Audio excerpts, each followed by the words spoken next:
سلام میکنم به همه دوستان خوبم در کانال یوتیوب. امیدوارم که حالتون خوب باشه. این اولین ویدیوی من هست که در کانال یوتیوب ترین ماینر آپلود میشه. خودم رو معرفی میکنم. من زهرا هستم، تحلیلگر بازار مالی فارکس. روی جفت ارزها و طلا بیشتر کار میکنم و از امروز تصمیم گرفتم که برای شما تحلیل‌های روزانه‌ای که انجام میدم به اشتراک بذارم.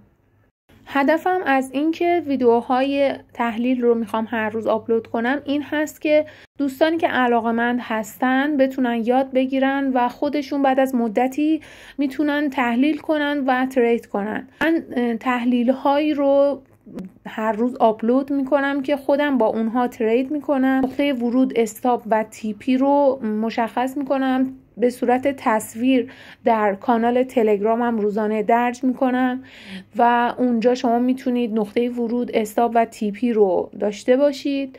ولی تحلیل های کلی در کانال یوتیوبم آپلود میشه به خاطر اینکه حجم ویدیوها زیاد هست و اینجا دوست دارم ثبت بشه. همچنین تصمیم دارم بعد از مدتی استراتژی های معاملاتی که با اونها تحلیل میکنم هم آموزش بدم و به صورت ویدیو در اختیار دوستانی که علاقه‌مند هستن و ما رو دنبال میکنن قرار بدم. خب شروع میکنیم. همینطور که دارید روی تصویر میبینید چارت کدین هست در تایم فریم 1 ساعته. اندیکاتوری که من اینجا استفاده کردم اندیکاتور مووینگ اوریج با تنظیمات 20 و خطهای آبی که در تصویر میبینید اندیکاتور ویکلی مپ هست. خب چیزی که من میبینم این هست که روند نزولی بوده و قیمت از یه جایی برگشته و تغییر ساختار در حال شکل‌گیری هست. چجوری متوجه میشم؟ دقیقاً آخرین سقفی که پایین ترین کف رو زده اون وقتی که شکسته میشه ما متوجه میشیم که قرار روند تغییر کنه. همینطور که تو چارت نشون میدم اینجا آخرین سقفی هست که بعد از اون روند به پایین ترین قسمت خودش رفته و پایین ترین کف رو ساخته. اون سقف اگر بشکنه ما متوجه میشیم که روند قرار تغییر کنه. شاید بعضی از دوستان بگن که خب از کجا متوجه بشیم که این شکست فیک نیست؟ باید اول تشخیص بدیم که این سطح برای کدوم تایم فریم هست. ببینید این تایم فریم روزانه هست که ما اصلا سطحی در اون نمیبینیم. تو تایم فریم 4 ساعته ما این سطح رو میبینیم. پس اونجا متوجه میشیم که این سطح برای تایم فریم 4 ساعته است. پس شکست هم باید اونجا اتفاق بیفته. وقتی که تو تایم فریم 4 ساعته شکست اتفاق بیفته و کندل 4 ساعته بالای سطح بسته بشه و تثبیت بده ما اونجا متوجه میشیم که سطح شکسته شده و روند قراره که تغییر کنه. ولی از اونجایی که ما یه پین بار دیدیم، یه کندل پین بار برگشتی دیدیم، باید صبر کنیم تا ببینیم کندل بعدی چی میشه. وقتی که بازار باز بشه باید متوجه بشیم که از رفتار قیمت باید متوجه بشیم که قرار بازار به سمت بالا بره یا پایین.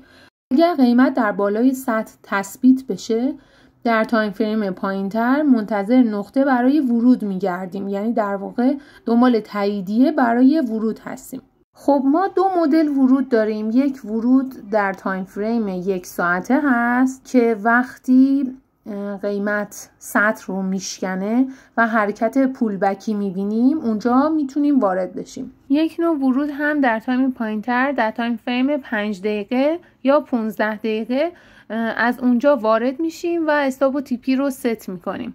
طور که تو چارت در تایم فریم 1 ساعته مشخص کردم استاپ زیر سطح قرار میگیره و نقطه ورود رو مشخص کردم در صورتی که مطمئن شدیم که سطح شکسته و حرکت پولبکی دیدیم. TP 1 و TP 2 رو مشخص کردم در تایم فریم 1 ساعته. باید دقت کنید که تایم فریم 1 ساعته نیاز به صبر زیادی داره.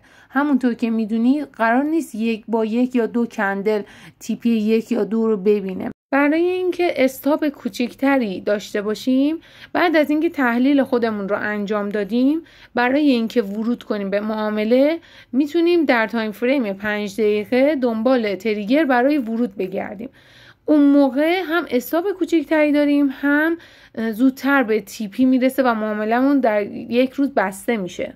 خب همونطور که در چارت میبینید تایم فریم 5 دقیقه هست و حرکت رو پولبکی در نظر میگیرم.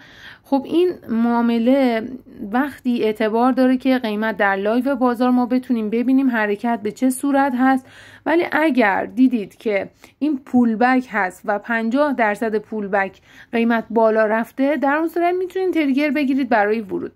خب ما اینجا فرض رو بر این میگیریم که قیمت صعودی هست، روند صعودی هست و این حرکت به صورت حرکت پولبکی هست. در اون صورت ما 50% اون باکس رو مشخص میکنیم و وقتی که بالاتر از اون 50% رفت و قیمت بسته شد در تایم فریم پایین، ما اونجا میتونیم TP و استاپ رو مشخص کنیم. استاپ و TP در تایم فریم های مختلف خب فرق میکنه، پس باید همیشه اینو لحاظ کنید که TP در تایم فریم 5 دقیقه کوچیک‌تره، استاپ هم کوچیک‌تره. پس هر کسی بسته به استراتژی معاملاتی خودش باید تصمیم بگیره که آیا میخواد در تایم فریم بالا ترید کنه یا در تایم فریم های پایین‌تر. خب همون تحلیلی که ما داریم میبینیم در تایم فریم پایین‌تر خب زودتر بسته میشه، ولی در تایم فریم بالاتر ممکنه چند روز زمان ببره. یه سری از دوستان استراتژیشون در طول روز هستش که صبح تا غروب ترید میکنن و شب تریدشون رو میبندن.